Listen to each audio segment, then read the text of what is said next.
বলতে চাচ্ছি যে একটা গ্যাসের উপর যদি আমরা স্থির তাপমাত্রা তৈরি করতে পারি, তাপমাত্রা চেঞ্জ যদি না দেই, আমরা যদি চাপের মানটা বৃদ্ধি করি তাহলে আয়তনের মানটা হ্রাস পাবে। কেমন? চাপ বৃদ্ধি করলে আয়তন হ্রাস পাবে, এই কথাটাই বলতে যাচ্ছে। সো আমরা যদি এখান থেকে একটু গণনা করতে যাই, বা v সমান সমান k ইনটু 1/t, কেমন? বা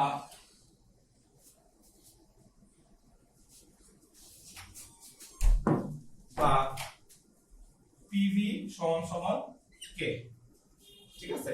PV সমান সমান K।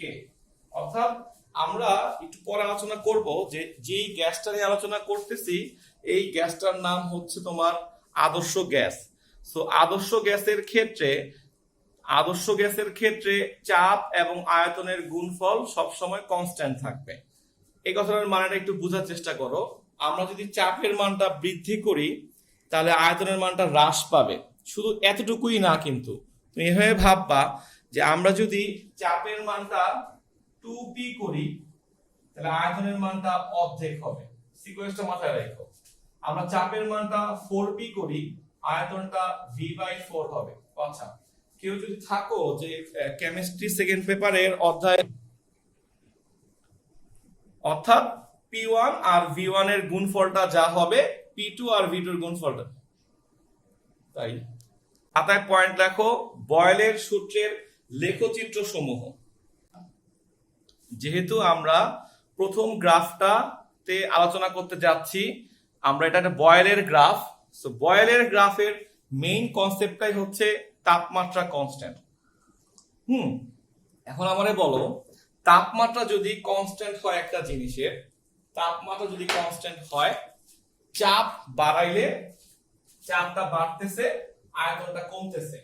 এই জিনিসটাকে আমরা ম্যাথের ভাষায় বলি ডাউনওয়ার্ড কার্ভ। কার্ভটা ডাউনওয়ার্ড হচ্ছে, হ্যাঁ, নেমে যাচ্ছে নিচের দিকে। যেই গ্রাফটা ডাউনওয়ার্ড হবে, নিচের দিকে নামবে, একটু নোট করে রাখো এখানে ছোট্ট করে স্টার দিয়ে, ওই গ্রাফটার ঢাল হচ্ছে ঋণাত্মক। ওই গ্রাফটার ঢাল হচ্ছে ঋণাত্মক। নোট করে রাখো জিনিসটা, তোমাদের লাগবে কাজে। আচ্ছা, এখন সেকেন্ড পয়েন্ট আমি যে বলতে চাচ্ছি, বয়েল বলছেন তাপমাত্রা স্থির থাকলে চাপ বাড়াইলে আয়তন হ্রাস পাবে। Very good. এখন তাহলে কেন এই গ্রাফটা এমন হইলো না? প্রশ্ন হচ্ছে আমার, কেন গ্রাফটা এইভাবে নামলো না? কারণ তুমি তো লিখতেছো PV সমান সমান কনস্ট্যান্ট, এখানে তো কোনো পাওয়ার নাই। তুমি জানো যে কোন সরলরেখার সমীকরণে যদি x এবং y এর কোনো পাওয়ার হয় 1, এটা স্ট্রেট লাইন হওয়ার কথা। কিন্তু এই গ্রাফটাতে আমরা স্ট্রেট লাইন না এঁকে কেন এরকম কার্ভ গুলো আঁকলাম? এটা একটা প্রশ্ন মাথার মধ্যে। পরে আমরা কার্ভ করছি। আচ্ছা, এখন কেন কার্ভ করলাম? কি হলো, এখনো পোলাপান ঢুকতেছে? আচ্ছা, হ্যাঁ, কেন আমরা কার্ভ করলাম তার অ্যান্সারটা এভাবে লিখে রাখবা। যদি গ্রাফটা এভাবে কেউ আঁকে তাহলে এক সময় এই গ্রাফটা x অক্ষকে ছেদ করবে। যদি x অক্ষকে ছেদ করে ওই পয়েন্টে v এর মানটা হচ্ছে 0, যা ইম্পসিবল।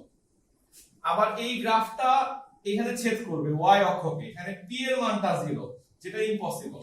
অর্থাৎ কেউ যদি তোমাকে জিজ্ঞেস করে যে p versus v versus p গ্রাফটা কেন এরকম বাঁকা হইলো, কেন এটাকে আমরা বলি এক্সপোনেনশিয়াল কার্ভ বলি, জানো কিনা? যেগুলা x অক্ষ y অক্ষকে টাচ করবে না কিন্তু কাছাকাছি চলে আসবে। কেন গ্রাফটা এরকম স্ট্রেট লাইন হইলো না? তুমি সুন্দর করে বলবা যে দেখেন, গ্রাফটা যদি এরকম হয় তাহলে কোন একটা পয়েন্টে গেলে গ্যাসের আয়তন শূন্য হবে, কোন একটা পয়েন্টে গেলে গ্যাসের চাপ শূন্য হবে। এটা গ্যাসের আয়তন শূন্য তো কোনোদিনই হতে পারবে না। আয়তন শূন্য মানে গ্যাসটা নাই পৃথিবীতে। সো এই গ্রাফটা এরকম হবে না। তাহলে এই গ্রাফের এক নাম্বার পয়েন্টটা ভাইয়া বলছি ডাউনওয়ার্ড কার্ভ। ডাউনওয়ার্ড কার্ভের ঢাল নেগেটিভ হয়, এটা পজিটিভে আসবে পরীক্ষায়। সেকেন্ড পয়েন্টটা ভাইয়া বলছি এই গ্রাফটা কেন এরকম স্ট্রেট লাইন হইলো না, কারণ এখানে জিরো হইতে পারবে না। থার্ড পয়েন্টটা নোট করে নাও খাতায়।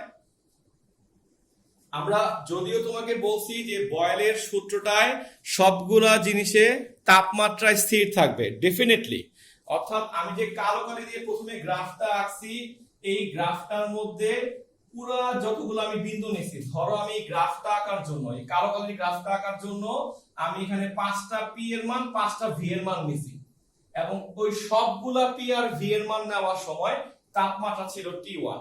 এটাকেই বলা হচ্ছে কনস্ট্যান্ট। অর্থাৎ চাপ এবং আয়তনের মানগুলো যখন নিছি, পুরা গ্রাফটার জন্য তাপমাত্রা ছিল T1, সে T1 ছিল 100 কেলভিন। অর্থাৎ আমি আমার ঘরের টেম্পারেচারটা 100 কেলভিনে ফিক্সড করে আমি 5টা পি এর জন্য 5টা ভি এর মান পাইছি, সেগুলো প্লট করছি, গ্রাফটা চলে আসছে। এখন আমার মন চাচ্ছে, তাই আবার ভাইয়া তো আছে, ভাইয়া কই যাবে, আরে নেট এবার ঠিক আছে। ঘরের তাপমাত্রাটাই 200 কেলভিন করে ফেলছি, করে আমি আবার 5টা চাপের জন্য 5টা আয়তন নিছি, তখন আমি এই নীল কালারের গ্রাফটা পাইছি। বুঝতে পারছো? তোমার পরীক্ষায় কোশ্চেন হইতেছে যে হয়তো অনেকে ভাবতেছো রাকিব ভাই আপনি বললেন যে বয়েলের শুরুতে তাপমাত্রা স্থির, অবশ্যই স্থির, এই গ্রাফটার জন্য তাপমাত্রাটা স্থির, আবার এই তাপমাত্রার জন্য গ্রাফটা স্থির। হ্যাঁ, তো তাপমাত্রা স্থির হইতেছে, কিন্তু হায়ার টেম্পারেচারে নিয়ে যাওয়ার কারণে গ্রাফটা শিফট করতেছে। তোমার পরীক্ষার থার্ড জ্ঞানটা হচ্ছে এই গ্রাফের জন্য যে বয়েলের সূত্রে যদি আমরা এই গ্রাফে তাপমাত্রা হায়ার করি, উচ্চ তাপমাত্রায় নিয়ে যাই, তাহলে গ্রাফটা উপর দিকে শিফট করে। খেয়াল করছো? নেমে যাচ্ছে না, কিন্তু এটার চেয়ে এটা উপরে উঠে গেছে। সেম ভাবে যে সবুজ কালারের গ্রাফটা আমি আঁকছি, এই তাপমাত্রা আরো বেশি, ধরো 300 কেলভিনে আঁকছি আমি হয়তো, তাতে হলো কি গ্রাফটা আরো উপরে উঠে যাবে। অর্থাৎ এটা হচ্ছে 300 কেলভিন, গ্রাফটা আরো উপরে উঠে গেল। এই অর্থাৎ তোমার জ্ঞান হলো থার্ড পয়েন্টটা, যে যত তাপমাত্রা হায়ার করব এই গ্রাফটা প্লট করব উপরে হবে, এটার উপরে ও হবে, ওর উপরে ও হবে, নামবে না, উপর দিকে উঠতেছে। এই হচ্ছে প্রথম গ্রাফের সবগুলো ইম্পর্টেন্ট কথা। সবাই ফোকাস করে। সেকেন্ড গ্রাফটার মধ্যে আমরা গ্রাফটার নাম দেওয়া যেতে পারে V versus P inverse graph. আচ্ছা, এক নম্বর কথা হলো যে আমরা সবাই গ্রাফের নামটা জেনে ফেললাম, যে V versus P inverse curve হয়ে গেল, এটা পি ইনভার্স।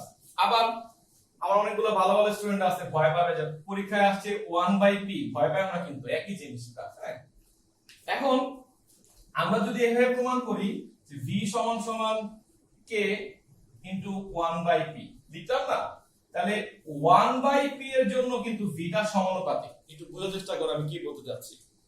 v এর মানটা কিন্তু p এর ব্যস্তানুপাতিক, কিন্তু 1/p এর জন্য কিন্তু v এর মানটা সমানুপাতিক হয়ে যাচ্ছে। কথা ধরতে পারছো কিনা দেখো, v এর মানটা কিন্তু 1/p এর জন্য সমানুপাতিক। অর্থাৎ আমরা যদি এটাই বুঝে ফেলতে পারি, আমরা যখন পরীক্ষায় মানটা বসাবো এই গ্রাফগুলা খাড়া উপর দিকে উঠবে।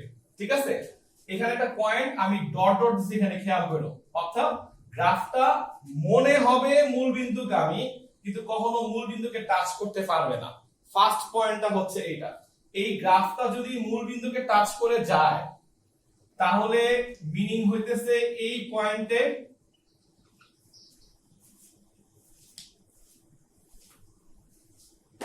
গ্রাফটা যদি মূল বিন্দুকে টাচ করে যায়, তাহলে মিনিংটা হচ্ছে এই পয়েন্টে পি ইনভার্স এর মান 0। পি ইনভার্স যদি 0 হয়, তাহলে পি এর মানটা আসবে অসীম। একটু নোট করে রাখো নিচে নিচে স্টার দিয়ে, যে ভাইয়া পয়েন্টগুলো বলতেছি, আমি সবগুলো বই ঘেটে তোমার জন্য রেডি করে রাখছি যে এই পয়েন্টগুলো বলতে হবে। সো পি ইনভার্স এর মানটা কিন্তু 0, খেয়াল রাখো জিনিসটা। অর্থাৎ পি এর মানটা হয়ে যাচ্ছে অসীম। তোমাদের পরীক্ষায় প্রশ্ন করবে এই বিন্দুটাতে গ্রাফটা ছেদ করলে প্রবলেম কি হইতো, তুমি বলবা তাইলে পি ইনভার্স এর মানটা 0, পি এর মানটা অসীম। চাপ কখনো অসীম হতে পারে না। আর আরেকটা প্রবলেম তুমি বুঝেই ফেলছো যে ভি এর মানটাও 0, গ্যাসের আয়তন 0 হইতেও পসিবল না। সো এই গ্রাফটা আঁকার সময় মূল বিন্দু থেকে টানটা দিবা, কিন্তু একটা নির্দিষ্ট অংশ ডট দিবা, ডট ডট। এটা মানে হচ্ছে সে মূল বিন্দু গামী মনে হবে, কখনো সে মূল বিন্দুতে ছেদ করবে না। এক নাম্বার কথা শেষ গ্রাফটা। এই গ্রাফটার সেকেন্ড ইম্পর্টেন্ট কথাটা একটু নোট করো সবাই সুন্দর করে, আমি বলি।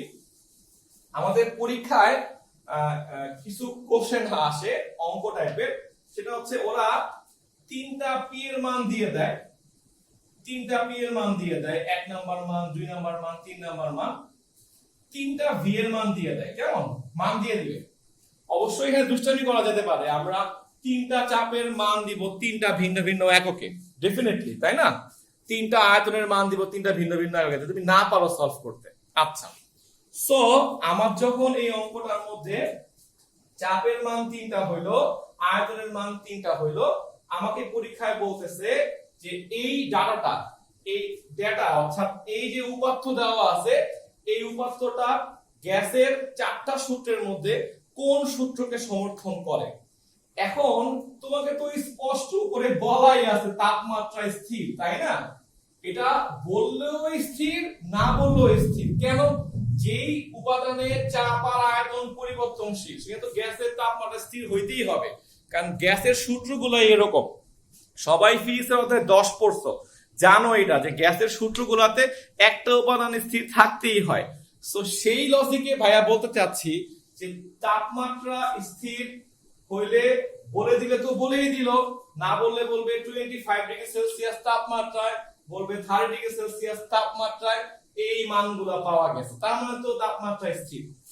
এখন তুমি যদি এটাই পরীক্ষায় লিখে দিয়ে আসো যে দেখেন স্যার উপরে তো লেখা আছে তাপমাত্রা স্থির, তাই তো আমাদের এটা বয়েলের সূত্রকে সমর্থন করে, নাম্বার দিবে না পরীক্ষায়। তোমার করতে হবে কি, এই দুইটা মান ইউজ করে তুমি তিনটা গ্রাফের মধ্যে একটা গ্রাফ তোমাকে আঁকতে হবে অ্যাটলিস্ট। আর আমি সবসময় সবাই বলি, তুমি গ্রাফটা যখন দেওয়া থাকবে তুমি পি ইনভার্স গুলো বের করে ফেলবা। কেন? ওই গ্রাফটা তো বাঁকা হয়, তাই না, কার্ভ হয়, ওটার ব্যাখ্যা দেওয়ার চাইতে এটার ব্যাখ্যা দেওয়া কিন্তু সহজ। তোমাকে পি দেওয়া আছে, তুমি জাস্ট ইনভার্স করে পি ইনভার্স এর মানগুলো বের করে ফেলবা।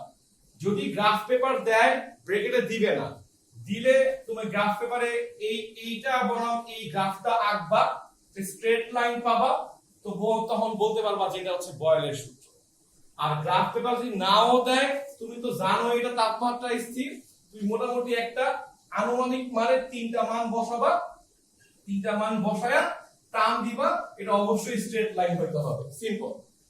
এখন তুমি বলবা যে এটা যদি স্ট্রেট লাইন হয় মানে কেমনে হইলো, তখন তুমি বলবা যেহেতু সরলরেখা পাওয়া গেছে, ভালো করে লিখে রাখো, তুমি গ্রাফটা আঁকার পরে কি কথা লিখবা, লিখবা যেহেতু লেখচিত্রে একটা সরলরেখা পাওয়া গেছে, অর্থাৎ আমরা বলতে পারি ভি সমানুপাতিক পি ইনভার্স, বা ভি সমান সমান কে পি ইনভার্স, বা পিভি সমান সমান কে।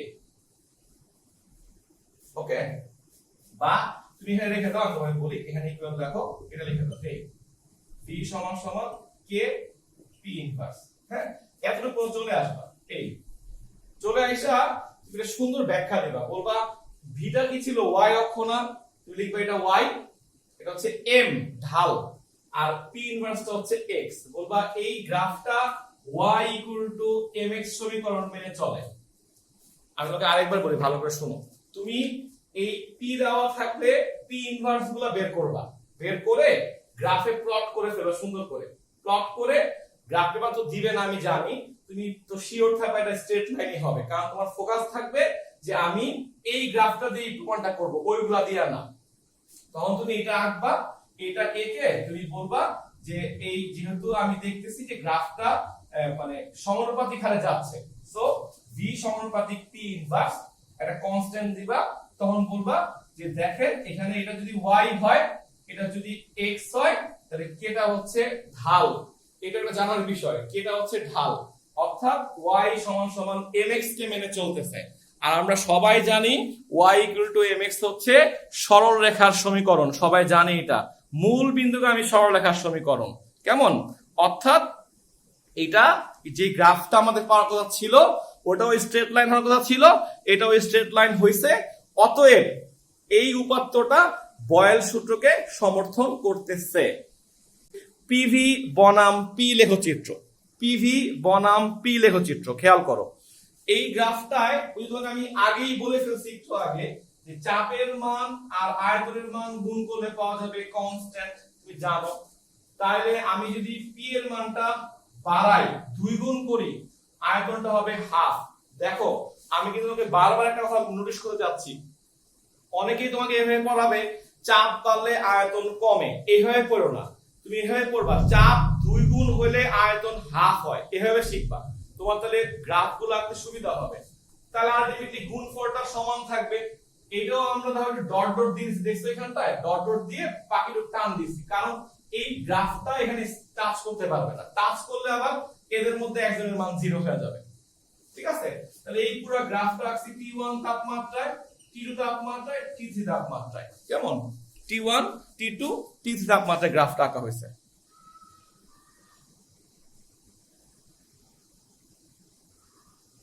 ওকে, ব্যাক হয়ে যাচ্ছে কেন?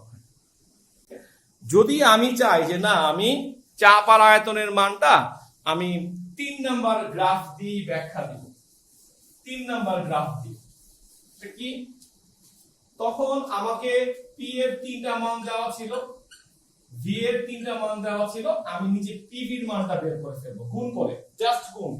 তুমি ড্যাম শিওর থাকো তোমার ম্যাথ গুলোতে এই এককগুলোর মধ্যে পরিবর্তন করা থাকবে। সো এককগুলা পরিবর্তন করা থাকলে তোমার অবশ্যই এককগুলা চেঞ্জ করে নেওয়া লাগবে, কেমন, তুমি ম্যাথটাই করতে পারবা না, তোমার ভেজাটা লাগবে ওখানেই।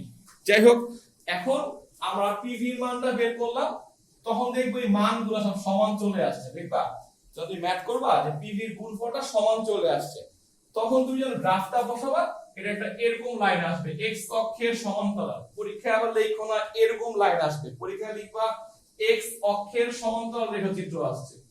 সো তখন তুমি বলবা যে অতএব আমরা বুঝতে পারতেছি এটা একটা আমাদের বয়েলের সূত্রকে মেনে।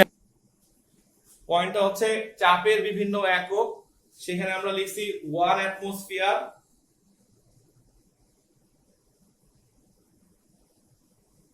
1 অ্যাটমসফিয়ার মানে হচ্ছে 101,325 প্যাসকেল, কেমন। আমরা যদি এটাকে 1000 দিয়ে ভাগ করি তাহলে চলে আসবে 101.325 কিলো প্যাসকেল। হ্যাঁ, এটাকে লেখা যায় 76 সেন্টিমিটার মার্কারি এইচজি, লেখা যায় 760 মিলিমিটার মার্কারি এইচজি, লেখা যায় 0.76 মিটার মার্কারি। তাহলে কি ব্যবহার করব, এগুলো চাপের একক আমাদের জন্য। দেখো ভয় পাওয়ার কোনো কারণ নাই, মানে তাহলে আমি বলতে পারি যাহা মিলিমিটার তাহাই হচ্ছে টর্ক, দেখছো 1 অ্যাটমসফিয়ারে যাহা মিলিমিটার তাহাই কিন্তু টর্ক আসছে, দেখছো। সো মিলিমিটার আর টর্ক কিন্তু তাহলে এক জিনিস হয়ে গেল। এটা ছাড়া আরেকটা আমাদের বইয়ে আছে, দেখবা এই সব বই নাই অবশ্য, বার বলা হয়, বার 1 বার সমান সমান 10 টু দি পাওয়ার 5 প্যাসকেল, এটাও লিখে রাখো। এটা অনেক পুরনো একটা একক বার, কিন্তু অনেক জায়গায় ব্যবহৃত হয় এটা বার। সো আমার মতে এই কয়টা একক পড়ে ফেললে আর কোনো একক বাদ থাকে না, সবগুলো একক। এই 6টা একক আমি একবার লিখে ফেলছি, দেখো যারা জানা তারা ভেরি গুড, না লিখে রাখো। এটাকে বলা হয় সেন্টিমিটার কিউব, এইটার আরেকটা নাম হচ্ছে মিলিলিটার, মানে ml বলা হয়, কেমন মিলিলিটার। এইটাকেই বলা হয় আবার সিসি, ফুল মিনিংটা হচ্ছে কিউবিক সেন্টিমিটার, নোট করে রাখো। এগুলা না জানলে অধ্যায় 1 তো পারবাই না, অর্থাৎ কিনে গেলে হাবুডুবু খাবা। সিসি হচ্ছে কিউবিক সেন্টিমিটার, এই তিনটার যে কোনো একটাকে আমরা 10 টু দি পাওয়ার -3 দিয়ে গুণ করলে এটা হচ্ছে ডেসিমিটার কিউব। এইটারই আরেক নাম হচ্ছে লিটার। হ্যাঁ, সেম ভাবে 10 টু দি পাওয়ার -3 গুণ করবে মিটার কিউব। আবার তুমি যদি চাও যে না আমি একটু ব্যাকওয়ার্ডে আসতে চাই ভাই, অর্থাৎ এই, তখন আমরা এটাকে 10 টু দি পাওয়ার 3 দ্বারা গুণ করে দেব। এই অর্থাৎ -3 দিয়ে গুণ করা মানে হচ্ছে এদিকে যাচ্ছ আর একবার এখানে আসা। অর্থাৎ আমরা যখন ম্যাথ করতে বসবো ইনশাআল্লাহ, তখন মিটার কিউব থেকে যদি ডাইরেক্টলি আমার সিএম কিউবে আসতে মন চায়, আমি 10 টু দি পাওয়ার 6 দিয়ে গুণ করে দিব। আমার যদি ডিএম কিউব থেকে এমএল এ আসতে মন চায়, আমি 10 টু দি পাওয়ার 3 দিয়ে গুণ করে দিব। আর সেম ভাবে এটা হচ্ছে ওইভাবে গুণ করে দিব। এ হচ্ছে আয়তনের 6টা একক।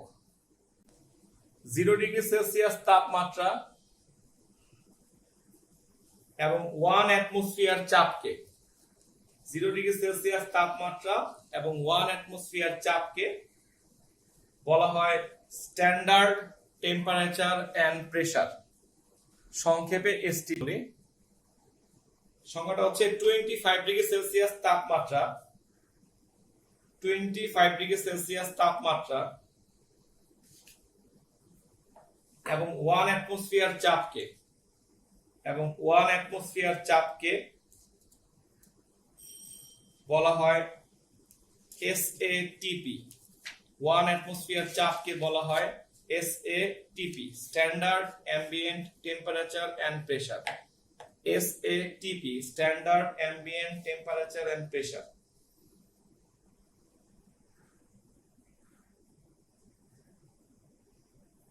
একটা জিনিস নোট করে রাখো, এসটিপি তে উপরেরটায়, হ্যাঁ, এসটিপি তে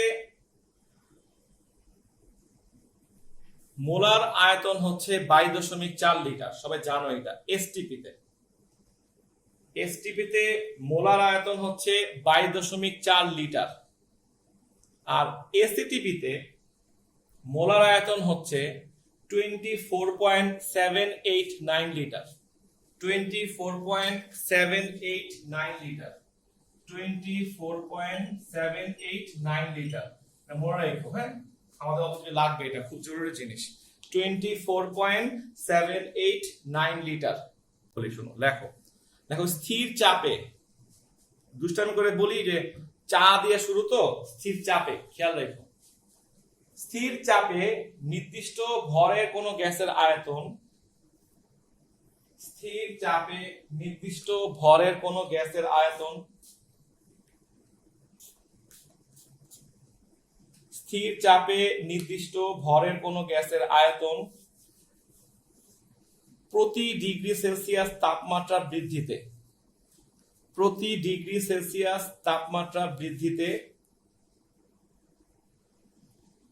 এটা ব্রেকেটে লিখে রাখো, বা হ্রাসে, মানে বৃদ্ধিতে ব্রেকেটে লেখো বা, বলছি স্থির চাপে নির্দিষ্ট ভর বিশিষ্ট কোন গ্যাসের আয়তন প্রতি ডিগ্রি সেলসিয়াস তাপমাত্রা বৃদ্ধিতে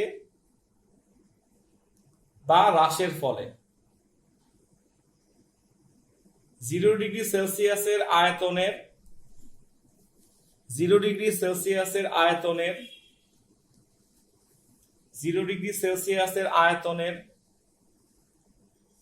1/273 অংশ, 1/273 অংশ হারে, 1/273 অংশ হারে হ্রাস, মানে ওইটা বৃদ্ধি হলে এটা বৃদ্ধি, ওটা হ্রাস হলে এটা হ্রাস, কেমন, বৃদ্ধি বা হ্রাস পায় 1/273। আচ্ছা আমি বলি শোনো, লেখো বলি, স্থির চাপে নির্দিষ্ট ভর বিশিষ্ট কোন গ্যাসের, স্থির চাপে নির্দিষ্ট ভর বিশিষ্ট কোন গ্যাসের আয়তন প্রতি ডিগ্রি সেলসিয়াস তাপমাত্রা বৃদ্ধিতে, মানে 1 ডিগ্রি সেলসিয়াস তাপমাত্রা বৃদ্ধিতে বা হ্রাসে, বৃদ্ধি পাইলে বৃদ্ধি হবে, হ্রাস পাইলে হ্রাস হবে, বৃদ্ধি বা হ্রাসে 0 ডিগ্রি সেলসিয়াস তাপমাত্রার গ্যাসের, 0 ডিগ্রি সেলসিয়াস তাপমাত্রার গ্যাসের আয়তনের, 0 ডিগ্রি সেলসিয়াস তাপমাত্রার গ্যাসের আয়তনের 1/273 অংশ হারে বৃদ্ধি বা হ্রাস পায়, 1/273 অংশ হারে বৃদ্ধি বা হ্রাস পায়। একটু বুঝায় বলি, হ্যাঁ, ধরো 0 ডিগ্রি সেলসিয়াস তাপমাত্রায়, 0 ডিগ্রি সেলসিয়াস তাপমাত্রায় একটা গ্যাসের আয়তন হচ্ছে V0, আমরা একটু ঢং করে বলি V0, কেমন। আচ্ছা, এখন তুমি যদি তাপমাত্রা বাড়াও 1 ডিগ্রি সেলসিয়াস, তাহলে 1/273 লিখতেছি, দেখো V0 এর 1/273 অংশ আয়তন বৃদ্ধি পাবে, বুঝো না এই ব্যাপারটা। অর্থাৎ নতুন আয়তনটা হবে যা আয়তন ছিল তা প্লাস প্লাস ভি নট এর, ওই যে বললাম 0 ডিগ্রি সেলসিয়াস তাপমাত্রার যে আয়তন ছিল তার 1/273 অংশ হারে বৃদ্ধি পায়। অর্থাৎ এটা 1 ডিগ্রি বাড়াইলে, এখন যদি তুমি চিন্তা করো 2 ডিগ্রি বাড়াইছো, তখন এটাকে ডাবল প্রাইম লিখবা, লিখলাম আর কি ভি নট যা ছিল তার সঙ্গে ভি নট এর 2/273 হবে। কেন এটা হলো?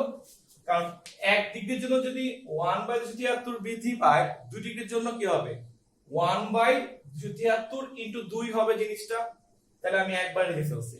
আচ্ছা আরেকবার দেখাই, যদি আমি তিনবার চিন্তা করি তাহলে ভি নট প্লাস হ্যাঁ ভি নট এর 3/273 হারে বৃদ্ধি পায়।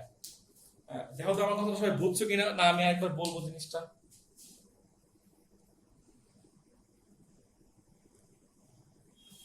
আচ্ছা আরেকবার বলতে যাচ্ছে অনেকে, ঠিক আছে আমি আরেকবার বলি শোনো।